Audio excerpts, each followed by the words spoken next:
அனைவருக்கும் வணக்கம். Post market report பார்க்கலாம். இன்னைக்கு எந்த ஸ்ட்ரைக் எப்படி இருந்தால் என்ன நடப்பதற்கான வாய்ப்புகள் இருக்குது அப்படிங்கிறது காலையில் வீடியோவில் மார்க்கெட்டுக்கு முன்னாடி மென்ஷன் பண்ணியிருந்தோம். அது என்ன நடந்திருக்குன்னு பார்க்கலாம். அதுக்கு முன்னாடி ஜூலை 14th நம்ம கிளாஸுங்க. இது 1 இயர்க்கு அப்புறம் எடுக்கிற ஆப்ஷன் கிளாஸு. இது இன்ட்ராடே மட்டும்தான், இண்டெக்ஸ்க்கு மட்டும்தான்.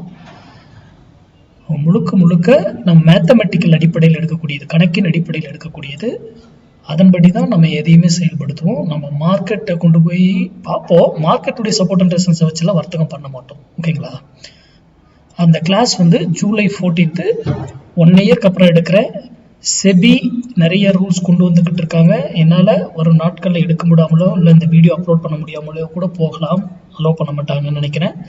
அப்படி அலோவ் பண்ணாலும் போட்டுறேன். இல்லைனா வீடியோ லெவல்ஸ்லாம் என்ன இனிமேல் என்னுடைய வரும் வீடியோக்களில் இருக்கிறதுக்கான வாய்ப்புகள் குறைவு. சரி, இப்போது நம்ம லெவல்ஸ் அதே போல் எனக்கு கிளாஸ் டீட்டெயில்ஸு இது எல்லா கேட்டவங்களுக்கெல்லாம் நான் அனுப்பிச்சுவிட்டேன் ஆல்ரெடி. அவங்க என்ன சொல்லியிருந்தேனாக்கில் பேமெண்ட்டுக்கு பேங்க் டீட்டெயில்ஸ் வேணும்னா எனக்கு மெசேஜ் பண்ணி கேட்டுக்கோங்கன்னு சொல்லியிருக்கேன் வாட்ஸ்அப்பில். அதை பே பண்ணிட்டு அதோடைய ஸ்க்ரீன்ஷாட் கூட உங்கள் name and district name mention பண்ணி அனுப்பிச்சிட்டிங்கன்னா போதும். கிளாஸ் ஆன்லைன் கிளாஸஸ் தான், அதனோட நான் எடுத்து உங்களை ஆட் பண்ணிப்பேன் கிளாஸ்க்கு. ஓகேங்களா? சரி, இன்றைக்கான லெவல்ஸ் பார்க்கலாம். நம்ம ஃபர்ஸ்ட் நிஃப்டி என்ன சொல்லியிருந்தோம்னா 24,300 புட்டு 80 ரூபாய்க்கு மேலே இருந்தால் நிஃப்டி, கீழே இருந்தால் அப் சைடு, மேலே இருந்தால் டவுன் சைடு அப்படின்னு சொல்லியிருந்தோம். பாருங்க, காலையிலேருந்து அவர் இங்கிருந்து மேலே தான், 80 வரல, மேலேயே தான், எல்லாம் ஓகே. இங்கே பாருங்க, கடைசியாக 80க்கு மேலேயே தான், கடைசி வரைக்கும் செல்லிங் ப்ரெஷர்லேயே காமிச்சிருக்காங்க மார்க்கெட்டை. ஆனால் மார்க்கெட்டில் அப்படி நடக்க கிடையாது. இங்கிருந்து ஏன் திரும்பிச்சு அப்படிங்கிறதுக்கான விடை உங்க கையில் இருக்கணும். Exact point. ஏன்னா உங்களுடைய தேவை என்னன்னு தெரியணும். இங்கிருந்து ஏறுற மார்க்கெட் எது வரைக்கும் போகும்னு தெரிஞ்சது தானே நம்ம இருக்க முடியும். நான் என்ன சொல்லியிருக்கேன், இங்க வந்தாதான் நீங்க உங்க முடிவு எடுத்துக்கணும்.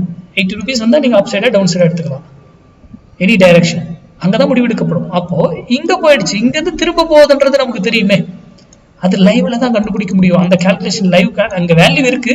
அந்த வேல்யூ வரும்போது தான் அதை நான் முன்னாடி கொடுத்தாக்கல அது தவறாயிடும். நான் அப்ப கால்ஸ் கொடுக்குற மாதிரி ஆயிடும். அதனாலதான் நம்ம அது தவறு. அப்படிங்கிறதுனாலதான் டைரக்ஷனை மட்டும்தான் நான் நிஃப்டி அப் சைடு டவுன் சைடுங்கிறது மட்டும்தான் நான் இங்க பிரைஸே கொடுத்து மென்ஷன் பண்றேன். இது இந்த சைக்கிள் மட்டுமா இல்ல, எல்லா சைக்கிளையும் நம்மளால போட முடியும். 23,200, 24,200 இதில் எடுத்துக்க முடியும், 24,400 எடுத்துக்க முடியும், 50 எதில் எனி ஸ்ட்ரைக்கில் நம்ம ஒரு ஸ்ட்ரைக்கை சூஸ் பண்ணி இன்னைக்கு இந்த டைரக்ஷன் இருக்கலாம், இந்த இதுன்னு நம்ம ஐடென்டிஃபை பண்ண முடியும். ஏன்னா மார்க்கெட்டுங்கிறது மேக்ஸுங்கிறது தான் என்னுடைய கான்செப்ட். நீங்கள் மார்க்கெட்டை பற்றி உங்கள் பகுதியில் யாராவது சொல்லிக் கொடுக்குறவர் இருந்தாங்களோ தெரிஞ்சவங்க கற்றுக்கிட்டு அதுக்கப்புறம் ட்ரேட் பண்ண பாருங்கள். ஆப்ஷனுங்கிறது பியூர்லி மேக்ஸ், அதுவும் மார்க்கெட்டுங்கிறதே டோட்டலி மேக்ஸுங்கிறது தான் என்னுடைய தியரி. அதனால் அதை பற்றி நன்றாக புரிந்து கொண்டு தெரிந்து கொண்டு வர்த்தகம் பண்ண பாருங்க. யார் சொல்றது நம்பாதீங்க, இன்க்ளூடிங் மீ. நான் சொல்றதும் அது உங்களுக்கு தெரிந்திருந்தால் நம்புங்க. நன்றி, வணக்கம், வாழ்க வளமுடன்.